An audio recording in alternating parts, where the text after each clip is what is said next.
Dúas xornadas para este encontro da Rede Española de Cidades dos Nenos, unha cita na que participan 22 concellos de toda España.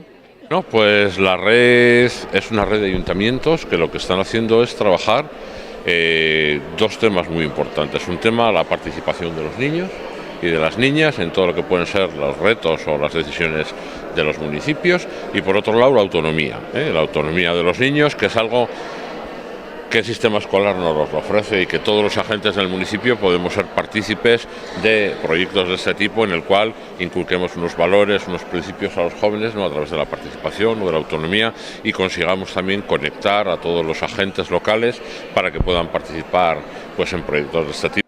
Nesta xornada os participantes poderán coñecer o modelo de cidade que ten Pontevedra, de xexo do propio Tonucci.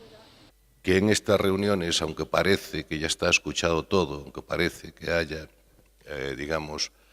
toda una serie de soluciones o de propuestas que ya son conocidas y demás, pues si se quiere o si se tiene disposición, siempre se aprenden muchísimas cosas. Y en particular, para mí, lo que me gustaría es que haya una mirada muy crítica sobre lo que se hizo en Pontevedra, para que nos descubráis qué defectos o qué limitaciones tenemos aún. No día de mañá, a xornada estará centrada en reunións e en proxectos de futuro. Un dos asuntos que se analizarán será ter unha organización directa en España desta rede de cidades dos nenos.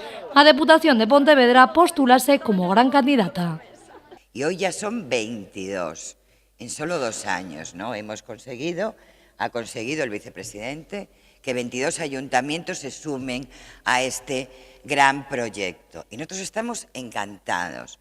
Nos hace felices ver que hay proyectos que sin un enorme coste económico tienen un enorme valor de creación de un nuevo modelo de ciudades, de villas, de pueblos, pero también de sociedades, porque a veces también confundimos el precio con el valor, ¿verdad?